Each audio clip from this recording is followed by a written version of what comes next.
You did a screen transfer. I have an audio file of that saved with a slight reverb put on it that I use when we flash back. I used it to flash back to you telling us that you weren't going to get any of the angel. Oh, is that what that was? Yeah, that was you. It was awesome. What are you doing? Are you playing with your lights? No, I got this like vortex shaker for my paint. Okay. And it makes like a noise, and I'm just giving you more. Thanks, man. There's More extra audio sound to play with? files now. Just me going.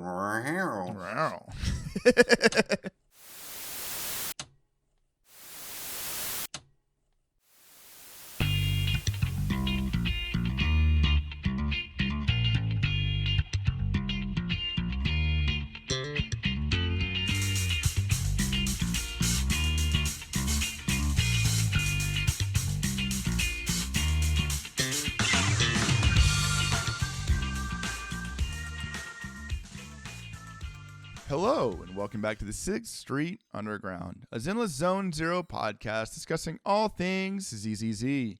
As always, I'm your host, Eric, and I'm joined by my ever-wonderful co-host, Brian. Hi, Brian. Hey, Eric. It's good to be back on the podcast. Yes, it is. It's this beautiful, unlistenable hissing podcast. If you refer to it as ASMR, people will give you money. That's true. This is our Cissia. This is our Cissia ASMR. Cissia. Get really close to the microphone. I don't know if This is our snakes. Cissia. Do you think snakes would draw out ASMR. their A's or just their S's? I don't Cissia. even think, and Cissia wouldn't draw out her S because she doesn't have a forked tongue, so she doesn't need to. She has a long tongue. It's our Cissia episode. Cissia. It's Cissia. Is it Cissia? Which one's the right one again? Cissia. Cissia. Cissia. Cissia later. You're gonna hit that point where the word stops having Cissia. a meaning in your mind. Yeah, I'm just gonna say Cissia for 20 minutes. So Cissia. anyway, if you liked what we, yeah, man, it's been over 2 weeks since part 1 of the epilogue for season 2 dropped from new Eridan Sunset, part A, which It's means actually that's what we're talking about today. New colon Eridan Sunset. Yeah. So that's a thing, and I'm not sure why they did that, and it makes me wonder. I know some people in our Discord had some theories, but like, it's not just new Eridu, it's new Eridan Sunset, as opposed to a New Eridu American Sunset. Yeah.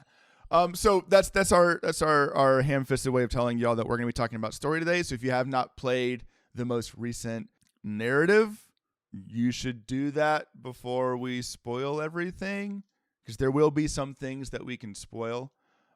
We will also inevitably talk about Cissia, and then if we have time, we'll glance on some of the recent events, because I've now played all of them, and I really enjoyed them. Yeah, there definitely was not as much front-loaded events as it was from the last patch. Like the last patch, I felt like the first half they dumped a bunch of events, and it almost felt overwhelming. And then the second half, there wasn't a ton. There's cool definitely one. a lighter sprinkle. Like overall, the whole patch does feel like we're wrapping things up. We're moving gears towards the next big thing. Yeah, we need that lull in the action so that the next spike feels impactful. In fact, that was my first note when I was writing about the story. Because essentially the story opens up with it being like, there's nothing exciting going on right now. And it's also like, in ZZZ, from a meta perspective, there's not all that much exciting going on right now. And the game's essentially saying like, that's okay. Like, that's good. You need a break. You need a breather. So here's a fighting event that's really fun, and here's a story that's about as long as like a lot of the first parts of season 1 story. So Yeah. way shorter than some of the like sprints or the marathons that season 2 ended with. Yeah, this one definitely, I wasn't sure how long it was going to be, and I got about halfway through in about an hour and a half. Yeah. I'm like, oh, this is going to be a quick one, which nice I don't quick. mind. I don't need every patch to be a 5-6 hour lore dump. Yeah. No, the older I get, the more I appreciate brevity. You know, when I was in college, like I like to brag about this is the super long book I read. Look how long this book is. And now I'm like, if you can tell me a complete story in like 120 pages, that is ideal. Like that's what I want. The same way. The older I get, the more I understand why I use many word when few word do trick. Exactly. I don't need Wheel of Time. I need Piranesi. And that's what I'm going to go with. Also, if you guys haven't read Piranesi, it's awesome. You should read Piranesi. Brian, let's talk about the story. I saw that look. I'm like, I'm going to have to divert him. He's going to talk about random books again. I'm going to save you from learning about Piranesi, but everyone should read Piranesi. Do what I did and read it at the beach. It's an even better feeling. So, nothing's happening in New Eridu, except there's been an announcement that the Hollow Champion competition, now the Hollow Athletics League, is coming back again. Yep. And that was it. I liked it where they were like, here's the Hollow competition. And then Belle and Wise were like, should we do it? And then Belle's like, my eyes hurt. And they're like, yeah. We should take a break. My eyes hurt. We should not. That's the whole thing. There's this competition going on. Belle's eyes hurt. This used to be like a free-for-all, anything goes chaos competition. And there was always lots of money involved in it. But now Tops is involved, which means there's rules, but it also means there's rules with the big scare. There's rules, but also there's lots of money in it. Because Tops. Do you remember which Tops?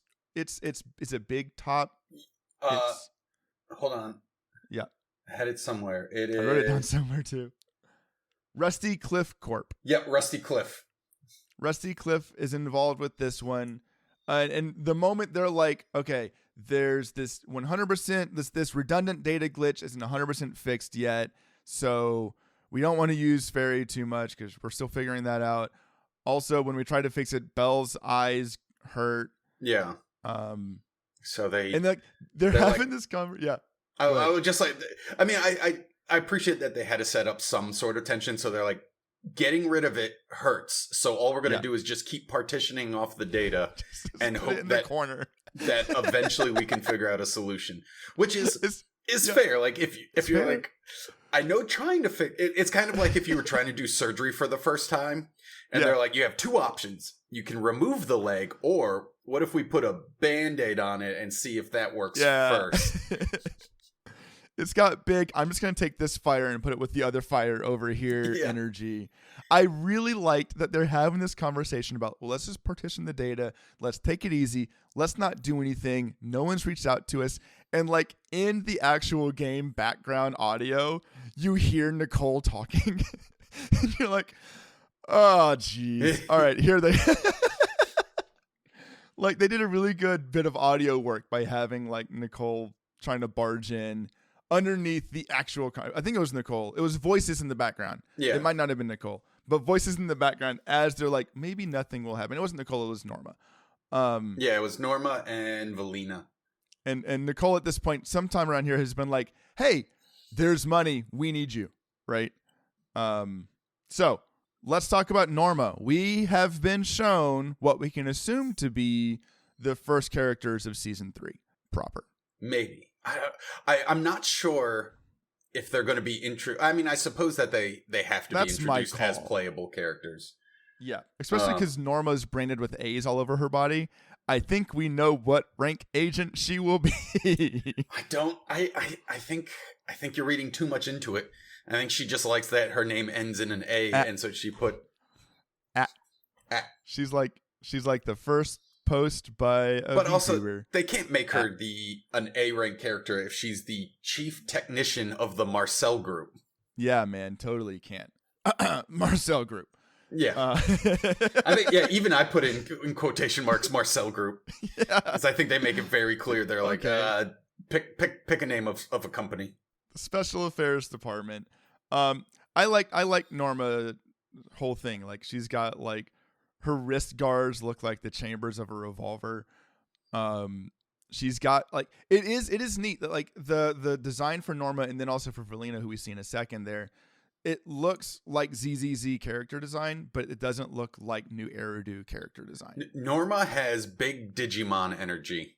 She does have big Digimon energy. She's got big "It's cold where I live" energy. Yeah. Which, to be fair, if you were in a floating city, it's probably a little chilly up there. I was thinking about that. It must be cold. Like, I wonder if they're gonna like lean into that aesthetic, because as far as we can tell, it must be hot in New Eridu, because lots of characters are like skin out. They're Cissia. like, I'm only wearing this much because it's legally required. Because I have to. If I could just wear my bathing suit everywhere, I would. And then some of them do. I do get the idea that they are more of a like Southeast Asian style climate. Mm-hmm. For sure. I think that seems right to me.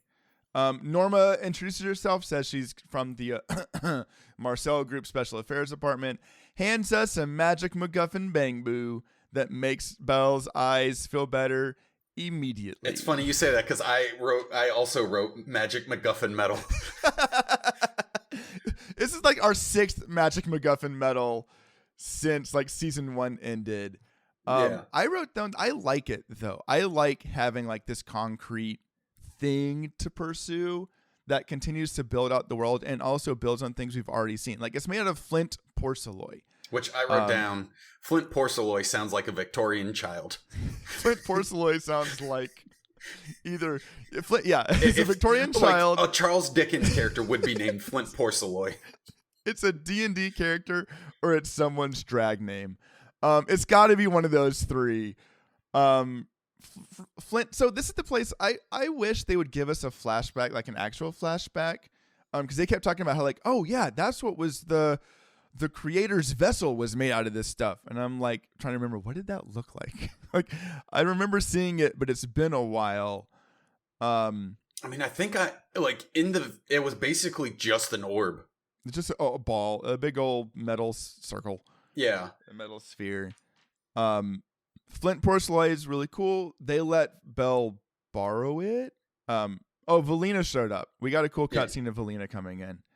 Velina rescued Norma because Norma is terrible at faking things, and immediately everyone's like, "Your lie is awful. What's the truth?" And she was like, and then Velina's like, "What's up? It's me. I'm the one that's competent." Yeah. But yeah, so they give her the magic metal Bangboo keychain that helps alleviate the symptoms, and isn't it convenient that just about that time, Rusty Cliff announces that the grand prize for the Hollow Champion competition is a Flint porcelain W engine that almost no one sees as a valuable item except for Belle. It's all beat up and scratched. It's called concealed light. Like, there is zero subtlety here. But I like that.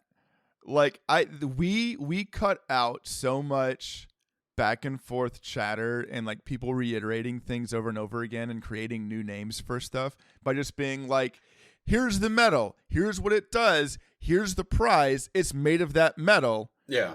We say it's the grand prize, but then we find out that like the prize is like a pick your prize kind of thing. Instead, it feels like when you got reader points in elementary school and you're looking at all the toys and you're like, man, I hope no one else wants the Blastoise because I'm going for that first. Everyone wanted the Blastoise. Everyone wants the dang Blastoise. You're like trying to pick out like, what's the one thing no one else is going to take? And then they like essentially tell us we're not from New Eridu. Bye. And that's it. They show up, give plot point, give lore, bounce. We'll see them at the end. But pretty much hinted at that, like, and hinted by, I mean, like, not that hinted, that they are connected to Sunbringer. These are the ones that we saw in that one cutscene, or that one, like, still frame previously when they mentioned Sunbringer, we saw a woman holding a big flag and we saw 2 characters in the background. That was Valina and Norma. I have the picture on my phone somewhere. I can put it in Discord if need be. So we know that they're from the Flying City. Ruskalifer. And then they leave, and then we find out more about the competition that's going on. I have written down, beat Ethereals, get points. It's a creative competition. It's very creative. It's definitely something they've never done before. And then we see Premia, who's there. Yeah. Wrote down Bird Girl. Bird Girl is there being just kind of intimidating and scary. It's a lot of early exposition. We know what's going on. We know that Rusty Cliff Corp is the one running it. There's an ethereal card that everyone has to use. That's like this super complicated technology device that also, if it gets destroyed, you are disqualified from the competition. It's another just kind of plot point device of how are they going to do other things? And they're like, you need this because it gives you basic carrot data and tracks your points. And if it's broken, then you lose because you lost your scorecard. Yeah. And also, it's supposed to like incentivize people to not kill each other. But it's also like, if I get killed and you don't cut my card, that's fine then, I guess. Like, I don't know. Well, I mean, I feel like if you get killed, you're probably not too enthused. Even if you do, but I'm not going to get in trouble if I kill someone else and I keep their card intact. Yeah. And that's when we find out more about the W engine. It's all beat up. I'll be interested to see if like we get this W engine as like a standalone S rank W engine at some point during season 3. Like all the S rank engines so far have been attached to characters, and anytime we get one narratively, it's an A rank.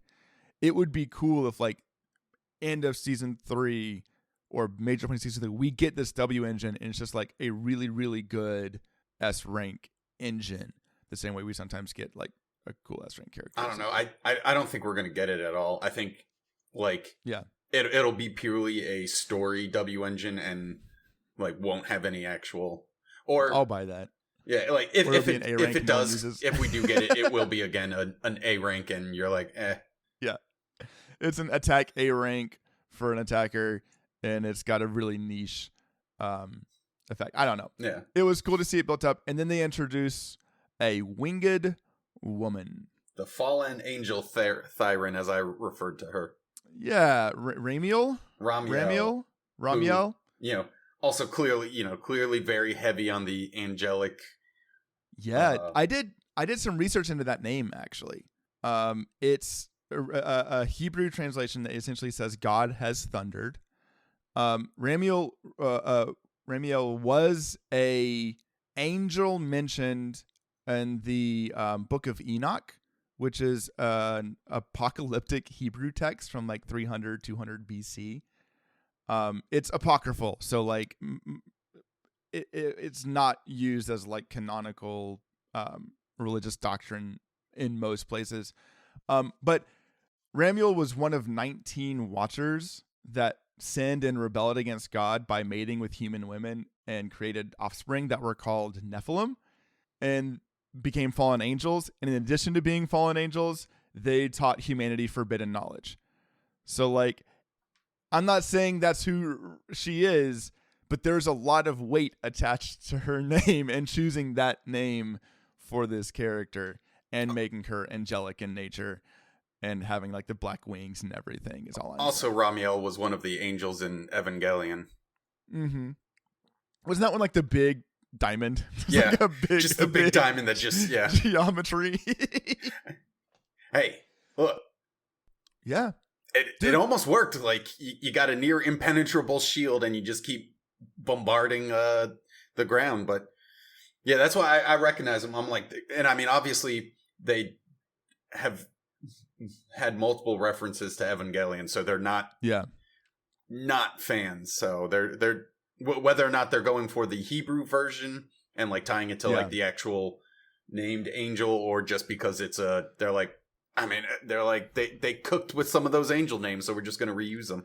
They're cool. I mean, there's a lot of, we could go off on a weird tangent, but there's a lot of like old Hebrew and like Christian symbolism that we're seeing with a lot of stuff in Act 3 with the angels and like you said with like the spear, and like there's been references like the forbidden fruit test is a direct reference to eating the apple of Eden.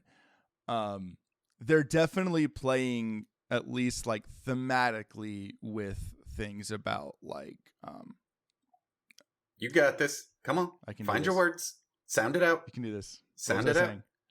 Apocalypse. They're definitely playing with themes around like apocalypse but also like choice and with like falling and sin and stuff like that. So I think that's really interesting. Anyways, we meet Ramiel. We see that like she's also. I don't know if you looked at the list of the people competing, but Ramiel and Premia were both registered solo. Like they're not going with anybody. All the others were like teams. I did enjoy it because you had like Ramiel and you had Premia, and then like half the other teams were stuff like I hope we don't die and gee golly, this seems fine. Filler team number 4. Yeah, I did enjoy just they're like we all know like you don't care what the other teams are, they'll just be funny. No. There was also in addition to those two standing around, there was a spooky looking wolf Thyren who was very mean to us, and he's chilling there too, and he's like go away, and you're like all right guy, cool, we'll learn about you later. And then we're interrupted because there's been an unauthorized intrusion at home. Yeah. We've got to go back.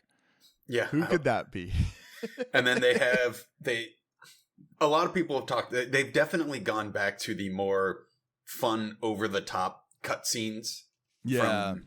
That like started ZZZ, and Cissia's break-in animation of her like slithering along the rail is amazing. She's such a cartoon character. Brian, I love Cissia. Oh, yeah. As a character, her voice actress, she's done such a good job. As the kids say, she's aura-mogging while she's standing 10 toes down. Yeah. I don't know anything you just said. None of that registered. No, it's aura-mog. You gotta snake max, bro. She's done such a good job. But yeah, she is. I do love. She's just a goblin. She sneaks in, goblin. Eats. I love that she just eats all of these snacks. Yeah. And falls asleep in Belle's bed. Presumably, if you're playing incorrectly, then she'll sleep in Wonk's bed instead. Maybe nobody could actually ratify that. But she's like, not only does she sneak in, eat all the snacks, and just make herself at home, she forces her way onto the team. And like, I liked the setup of her being like, "Oh, I'm part of your team now," and Belle and Woobles being like, "No, you're not. Did you pay the fee?" Wasn't it we? Or no, yeah, she wanted to be part of the team. She kept trying, and they wouldn't. Like she said they wouldn't let her, but it's because she didn't pay the fee. And then she's like, "Well, it's okay, because maybe something will happen to one of your partners." And what was it? She was like, "Oh, I don't know. Maybe she'll have debtors show up, or she'll stub her toe and she can't work." And then, and then of course, perfect timing. Billy's like, Nicole broke her toe running away from debt collectors, and now she can't play. which means that now Cissia can step in and play the role of Nicole Darlama, which I loved because Cissia did not want to be Nicole. She was like, "No, I'm not Nicole. I'm Cissia." And then they're like, Nicole's the chief, and she says, "I am Nicole. I am Nicole Darlama, and I will lead this group." It's so good. I appreciate like they jump right into the action. We jump into this event. They had a really cool like quick animation of like the trio like entering the event, and like the camera was set up. Like, I wonder if we start seeing trio animations more, kind of like the way they did when they updated Hollow Zero at the end of each stage. You get like the three of them like walking up and facing the portal. I'd like to see like every now and then, like it's all three walking onto the stage instead of one, even if it's like a less complicated animation. Cause I thought that looked really cool. And then we also learned that Cissia has magic snake powers that can track things. Yeah.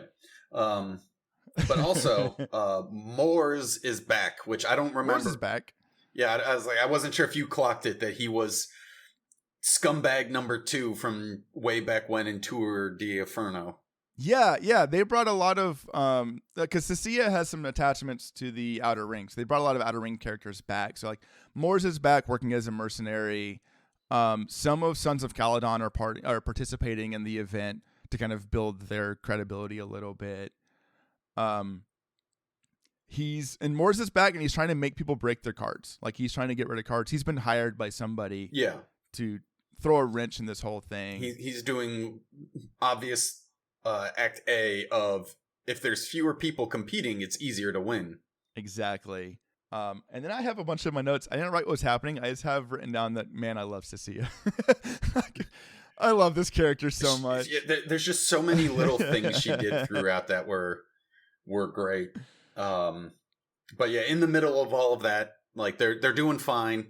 And then halfway through, everyone gets new carrot data because Rusty Cliff allegedly said, this competition is too boring. We've given you new carrot data that leads to the better places to go.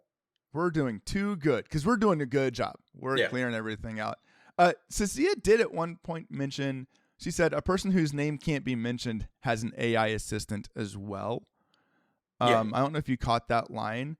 So my assumption right now is that it was the person she can't mention is Severian, and Severian has an AI assistant. I would say, either Severian or the mayor. It's got to be one of the, and like that's why they're so familiar with like Fairy. That's why Severian was like, I'll take Fairy if I need to, because he knows he could. So they're getting led to a new endpoint, and people start getting attacked and killed, and that's pretty bad.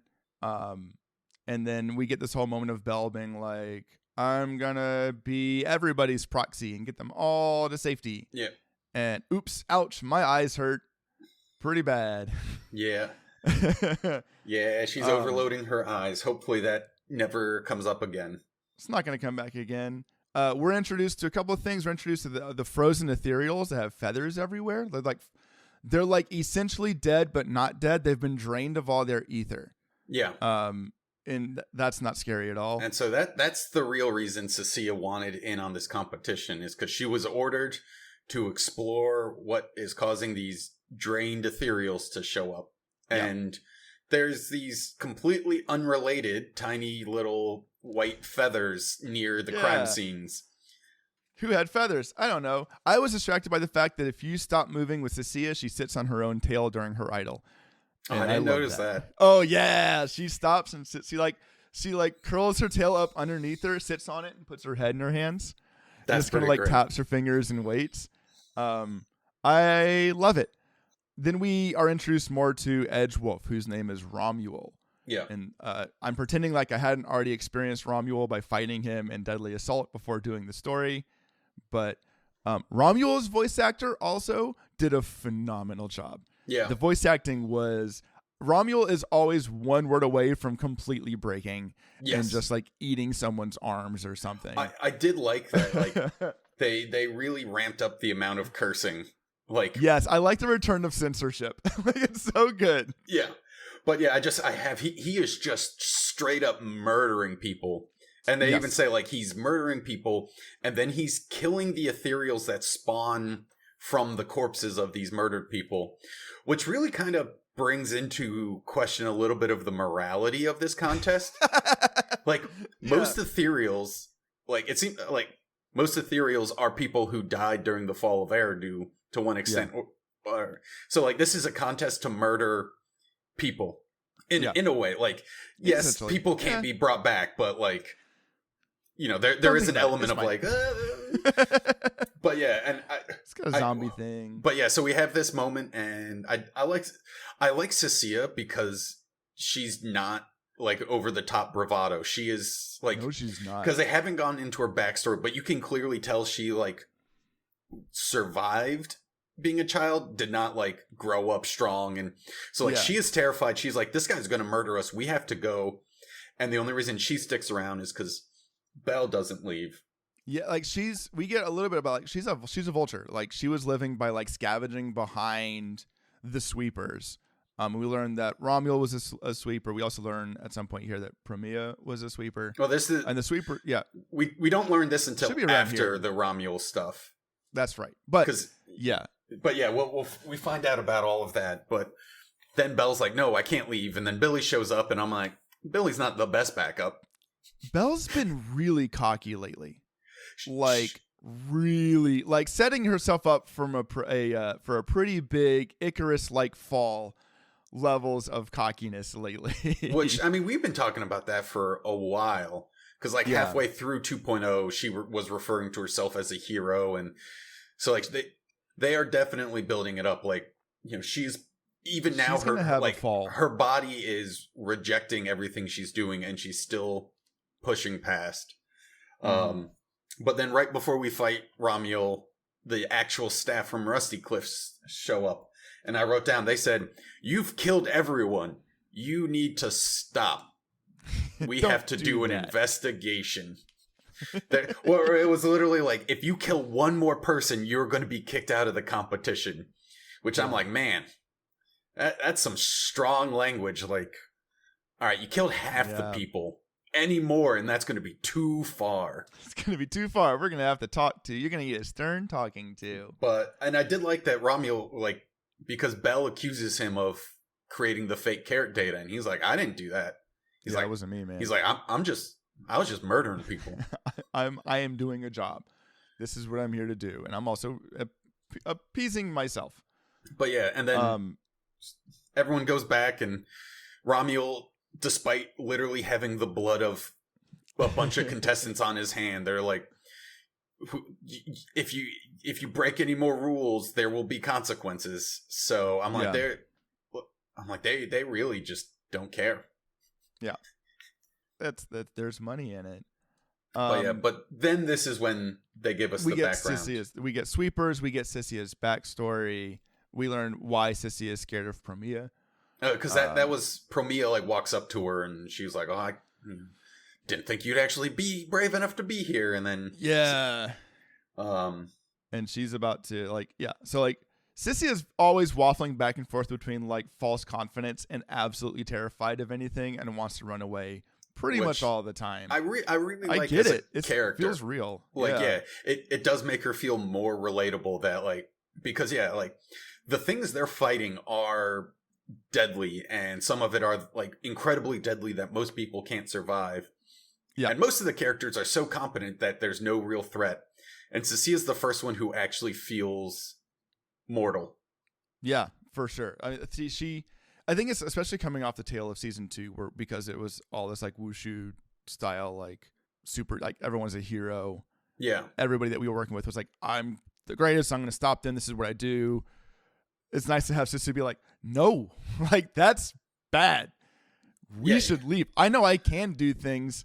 That doesn't mean we're going to, like, we got to go, dude." Yeah. I liked that a lot. We find out that Jane saved Cissia back when she was in the Outer Ring. Yeah. Probably because Jane saw something in herself in Cissia. And I saw somebody on like Reddit made a comparison of all, like, Cissia's video and Jane's videos, and, like, they do a lot of the same things with their tail when they're dealing with people that they're up against. Like, clearly Cissia's learned a lot from Jane, which is kind of fun. Is this when we get a weird flash, like, weirdness? Yeah. So after Cissia's, like, and then this is when this is where I really liked, is where, like, Cissia, like, begs Belle to not put herself at risk. She was like, she was like, "You have to know your limits, and I don't want you to die." And she was like, "Promise me that if we get into a situation that you will prioritize saving your life." Which I really liked. It's like it was a very touching moment. And then, they go to bed, and Belle has a weird dream where, they say, "Become Helios, seize, we conquer, faith, Icarus."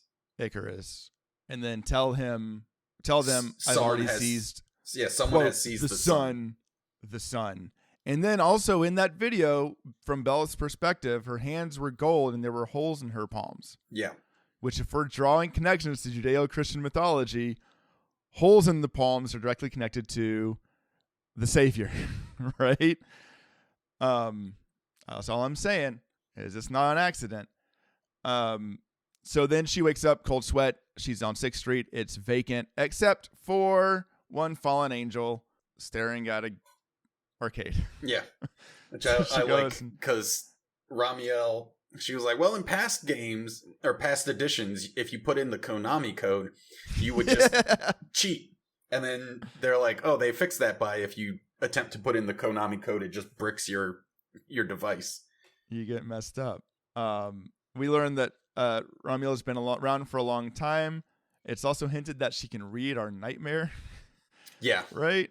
Which is interesting. Yeah, she like puts she reads their nightmare, and like she put her head together and was like has a little bit of a glimpse of which somewhere Vivian was just screaming.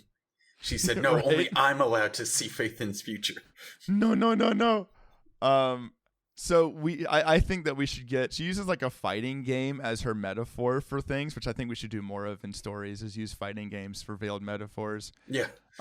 I wrote in my notes, I don't know if she's going to be our next Void Hunter or Void Hunter level character, or if she's going to be our next villain. Yeah. Or both. Right now, maybe she will be the first, because Genshin did this, right? With their version of like the bad guys, and they turned, one of them was recruitable. A bunch of them at this point. I'd say about half of them have become playable characters. And some of them like have a full turnaround. I'm good now. And some of them are like Arlecchino's like, no, I still do what I'm going to do, but I'm doing it for me. So yeah, our plans align. So I don't know. I'm sure she'll become playable at some point. I feel like she'll become playable at some point. Well, there's that. Maybe this is the apology for Isolde. We talk with her. She leaves. We then get a nice conversation with Cissia. I wrote here, like, I liked the dialogue, but I really like about Cissia is she makes for an interesting companion to Belle, because instead of her being like the competent powerhouse, she's a partner and makes Belle seem more competent. Yeah. And she's a delight. She's just so fun to talk to, and her character is so interesting. This is where I wrote down again that like the voice actor really did such a good job, like her volume control and prosody with the way she's delivering lines. She does a really good job of like pulling her mouth away from the microphone to make it seem like Cissia is muttering while still being intelligent, intelligible. So it's like the vocal equivalent of how ZZZ does animations by squishing and stretching things anyways.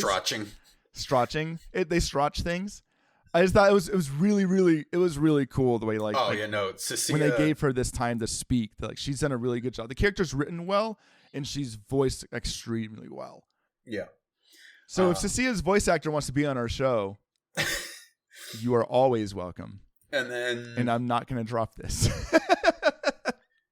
After this, then there's that cut scene to Ramiel where they were like, "Hey, what are you doing? Like you done bungled everything. Too much, bro. Too much." And then I enjoyed it because they were like, "Hey, look, you screwed up. You screwed everything up. We're barely going to be able to recover this. We have to get you out of town. Come to this dock, leave all of your electronics, and we'll smuggle you out." And he's like, "I'm not stupid." He's like, "That's literally how I would kill me." So instead, he breaks into the contest and steals Flint Porceloy, that poor orphan. But I do think it's fun. I'm just like, they don't have any sense of security. They were like, no one's going to steal the grand prizes. No one will do this. We've hired this known killer and rogue agent. No one would take our stuff. So he takes their stuff. Yep. And then we go back. So we go into the Hollow because we're like, we really need that W engine. We have to go chase him down. Cissia goes, and Romuald has made it like a free for all. He's essentially returned the competition back to what it used to be, where it's anything goes. Come get the prize. And get it. Yeah, he put out a broadcast to like every gang too. Everybody. So like, there's just gangs showing up, and immediately they're getting beat up. And I did enjoy it because like the first thing you introduce, we find is like a gang that's had all of their limbs dislocated. Just like decimated.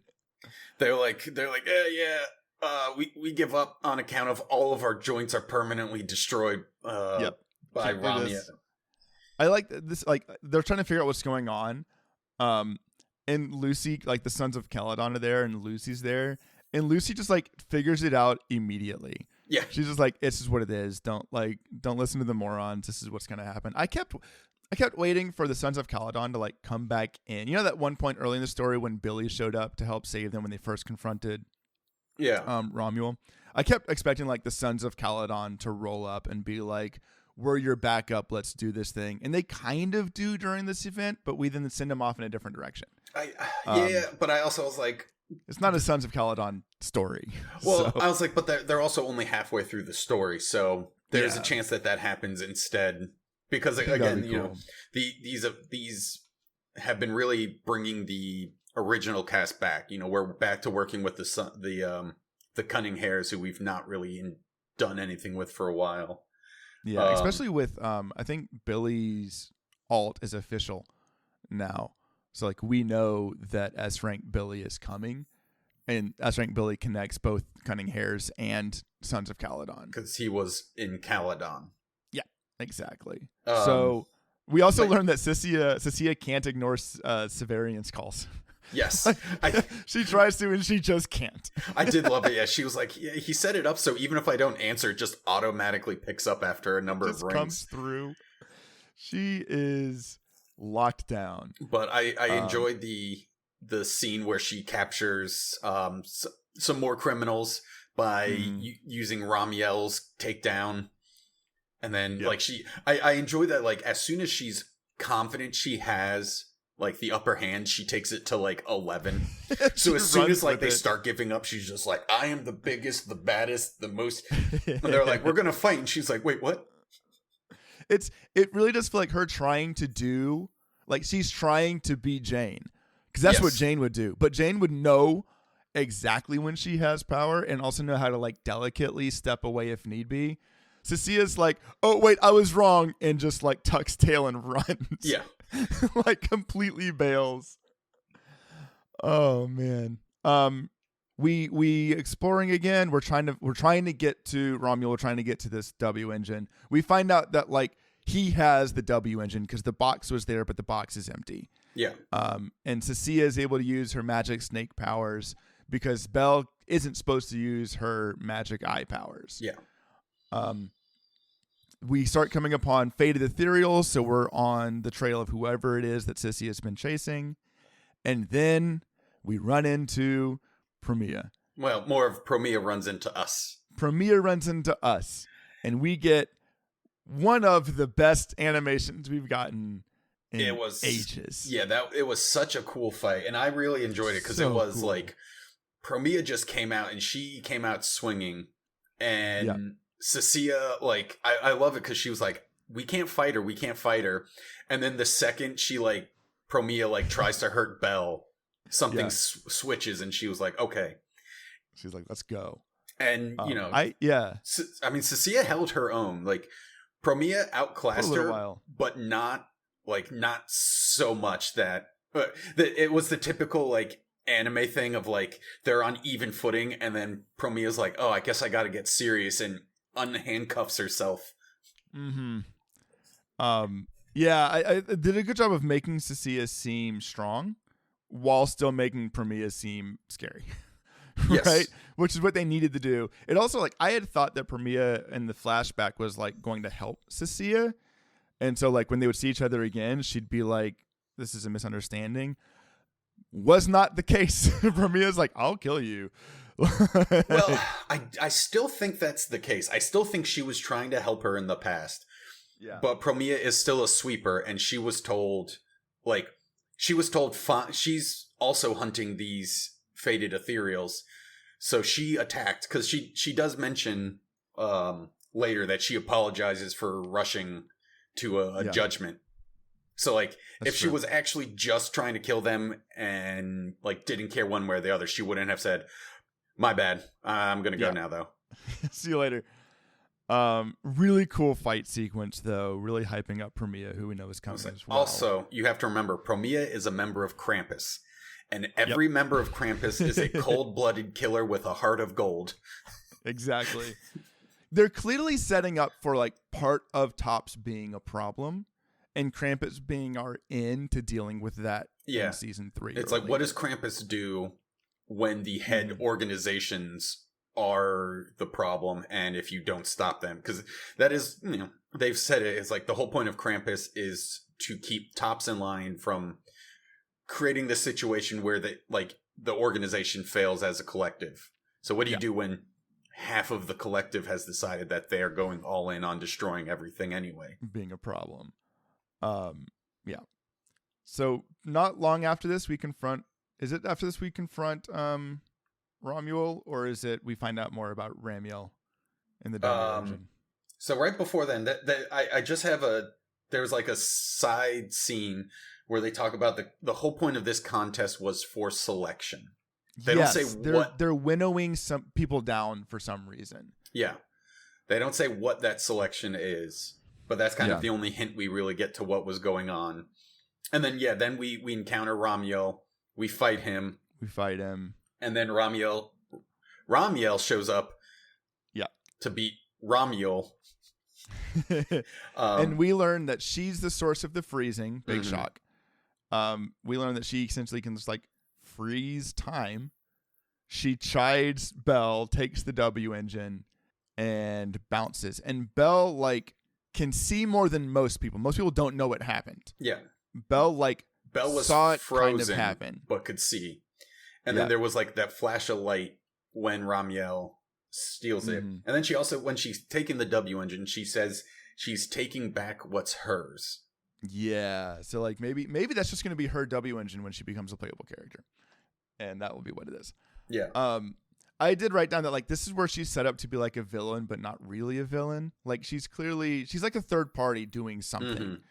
That is going to have to be dealt with, but also probably isn't like aligned with the creator or anything, where it kind of feels like part of Tops is, which is how they'd be able to like switch her to be playable again. I'm wondering if Ramiel is why Yishuan was caught up and not available for a bunch of the previous story, because if she got frozen in a hollow, she's strong enough to eventually get out of that situation, but that could have taken a long time. It would explain why she didn't tell us like why she was trapped there. Yeah. That's my running theory until we hear something different, is that was those two events are connected, because it's such a weird outlier. And this is the first thing we've seen that's like, no, I actually could see Ramiel like taking Yishuan out of the picture for a while. And then she takes it. She wins. Yeah. Oh, I was gonna say, she takes it, and that's kind of the end of. Yeah, there's some cleanup. There's some important bits we get at the end. We learned that everything about Ramiel that the like new Eridan knows is fake. Yeah, it's not her name. She everything on her records was completely falsified. We learn that Belle only has 10 more uses of her eyes before they're fried until that's fixed. Yeah. Because there's this small orphan boy running around they're going to catch, and that's going to fix her magic eyes. And then we also learned that Norma and Valina are chasing after Ramiel, and Ramiel had left Roskalifer. Yeah. So like, and then I forget again, Fallen why, Angel. But I have a note of, will ZZZ kill off a sibling? Because there's something where Whitey says like he's gonna take over since Belle can't, or like she'll die. But like early, like it was said a couple times during this story where like he's like, Belle is the stronger, she's more in tune with her implants and everything. So like, is it going to get to a point where like he's going to die because he's not as strong as main character? Yeah, I don't know if they'll kill him, mostly because like there's mechanics about being able to switch which character you use. I do see them maybe playing with a plot point where they like go their separate ways for a little while, like where they have a disagreement or something. I don't know. I kind of hope it's been so refreshing to play a game where the siblings get along with each other, because so many other games or TV shows and things are like what we saw with Yisheng Wang and her brother, where it's like, yeah, they could be buddies, but one of their, even though we resolved it, they can't be together. So like, I think it's interesting, but I also think that like the writers are running into an issue where they don't know 100% what to do with Wiggles. Yeah. As Belle gets stronger and stronger. I don't know, man, but that's it. That's where we're at. We're set up. Clearly there's another part coming. New Eridan Sunset Part B. I assume that's what it's going to be called. Or it's had A and B previously. Eridan Sunset. Old semicolon Eridan Sunset. Eridan - Sunset. They've done a good job of feeding us new characters that we know are coming. Like, everything feels like it's setting up for something new. I know we've said it a million times, but it really does kind of feel like a return to that mixture of epic narrative and also like intimate or small town feel that like season 1 had. Yeah. In terms of story and just the overall vibe, getting away from the, like you said, the wushu inspired stories of like the wandering martial artists, and now it's getting back to like the hollow diving and all of that fairy and hacking. I enjoyed season 2, but it definitely feels like putting on a comfy sweater to come back to to come back to where we're at, even if I still do all of my dailies in I even still do the temple management. I'm up to like 20,000 coins. Because they keep giving us new ways to dress up our characters. So I gotta get all that stuff. I was like, presumably it will be shut off at the start of 3.0. Like, by shut off, just like we get a new one. No more. When we go to Roscoe Lifer and have a new hub to manage, they'll completely drop. Yeah, I'm still interested to see if they announce Roscoe Lifer as the new zone, which I'd be sad if they make a new hub that is, unless they make it really, really cool. Well, even so, like, because the whole point is they've been saying they're coming back to 6th Street, and then immediately you go off to like maybe Roscoe Lifer can be 4.0. Like, I liked the idea. I think I said when we were talking a couple episodes ago of like us liberating Roscoe Lifer and like that setting up for the area for 4.0, but like right now it's being taken over or something. I don't know. I'll be interested to see what they see. I'm hoping they hold on to this aesthetic a little bit more.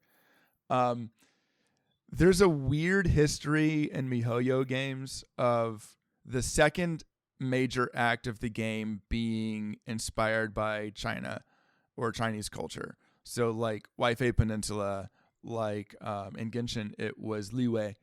I forgot what it was called in Honkai Star Rail.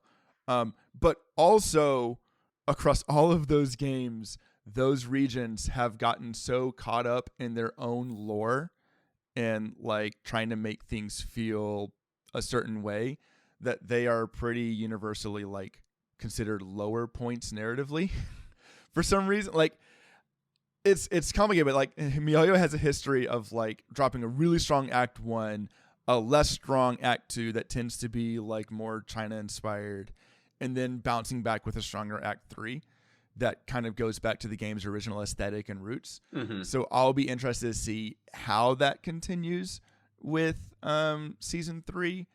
I'm not saying any of those acts were bad, but they oftentimes, because they lean so much into one aesthetic, they lose some of what felt so good from the original. Yeah, it's just like a strong tonal shift that you weren't expecting.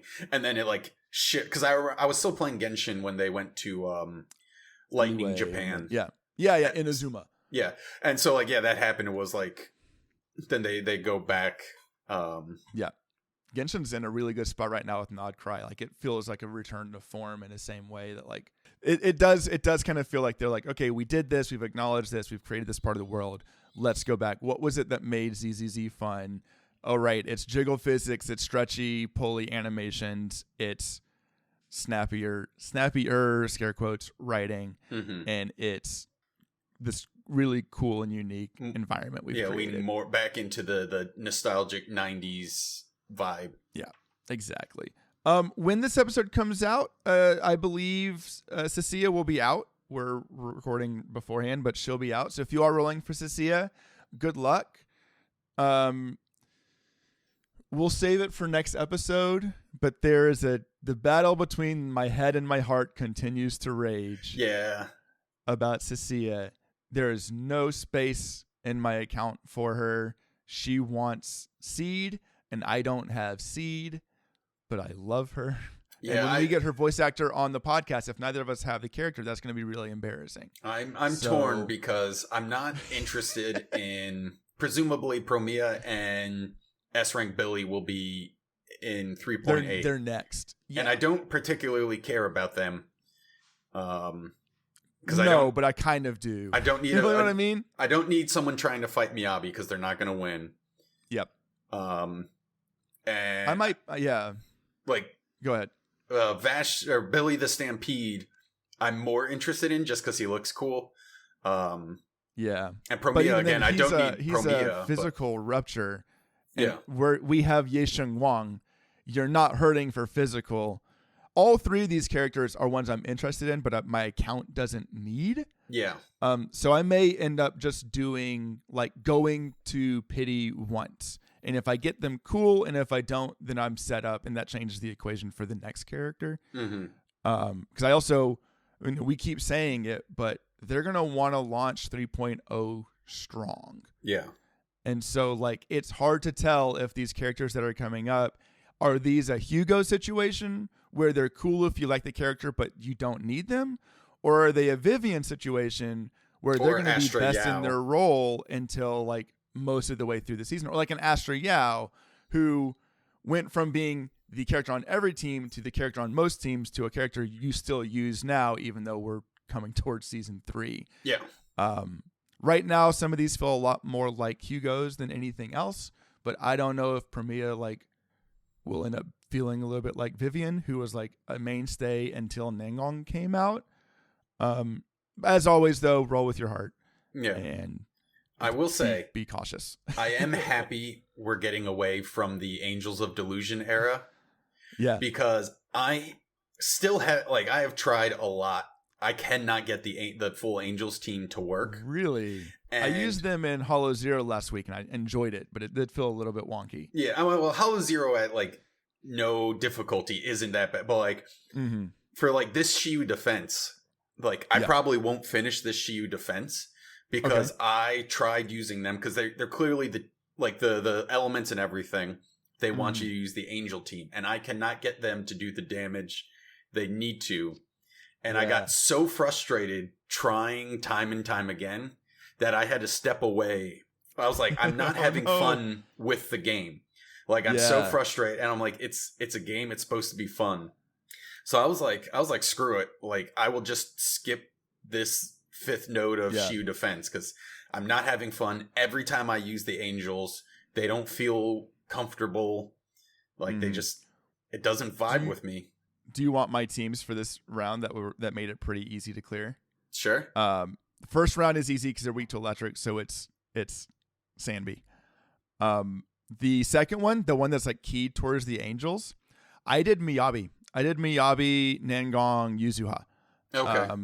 And she, as long as you're hitting you're getting lots of frequently, as long as you're doing the job, it'll clear it. And then I ran Yidhari, dial in Lucia for the third one for I did. Monato. I used Miyabi for the one that's weak to ice. Yeah, try putting your beefed up rupture Yidhari on that one and giving her all the rupture carries, and then you can put all of your anomaly powerhouse on the middle boss because the brute that always electrifies himself, he's permanently disorderable because he keeps reapplying anomaly to himself. Oh, okay. That makes try that. Yeah, but I'm sort of getting Nangong down, but Arya just doesn't feel right. People talk about her butt slams being chunky, and I don't. Maybe I built her wrong, but I'm like she doesn't seem like an overly complex character. But every time I try to do it, it just doesn't work. I've not played with it much. I keep finding that if I'm focusing on getting Nungong right, and I also have to think about how to play Arya, it all falls apart. They're like, that cognitive load is too great because I don't have the automaticity of playing a character to the point where I can think about how to play another character. Whereas like Nungong on a Miyabi team, I know how to use Miyabi. I know how to use Yuha. I can think more about like, okay, is it time to switch the Nungong? Have I used her stun? Like, is she ready to go? Am I managing these things? So it may come a time, and if you have tips for us, leave it in the Discord, and we'll hear about it. But good luck if you haven't done that Shiyu defense. I think it's still up for. Well, this may be a useless part of our podcast. By the time the episode comes out, it will be the last day of the Shiyu defense being up. But if you haven't done it yet, try it out. Try out those teams. Maybe one day we'll kind of break down like how you can tell what bosses or what type of enemy, like what teams to bring and stuff like that. I don't know. If you like what we do, if you enjoy our podcast, if you enjoy hearing us talk about all these different things in ZZZ, like, comment, subscribe, follow, share it with your friends. If you've got friends who play Zenless Zone Zero who may not be big on podcasts, send them a YouTube video. Let them know, hey, check this out. These guys are kind of fun to listen to. Put them on while you're grinding through the new tower, and it's something to listen to while you're playing the game. We will be back in 2 weeks. It'll be the end of April. It'll be the end of April. We will be back on the 30th. The 30th. We'll be back on the 30th with another episode. By then, Cissia will be out, and we'll probably be setting our eyes towards whatever's coming in part B of this story. Cissia. Oh, Cissia. I was waiting for you to say something, not just Cissia. end the podcast. Cissia. What am I going to say? See you later. See you later. We've done it. We've named the episode. Perfect.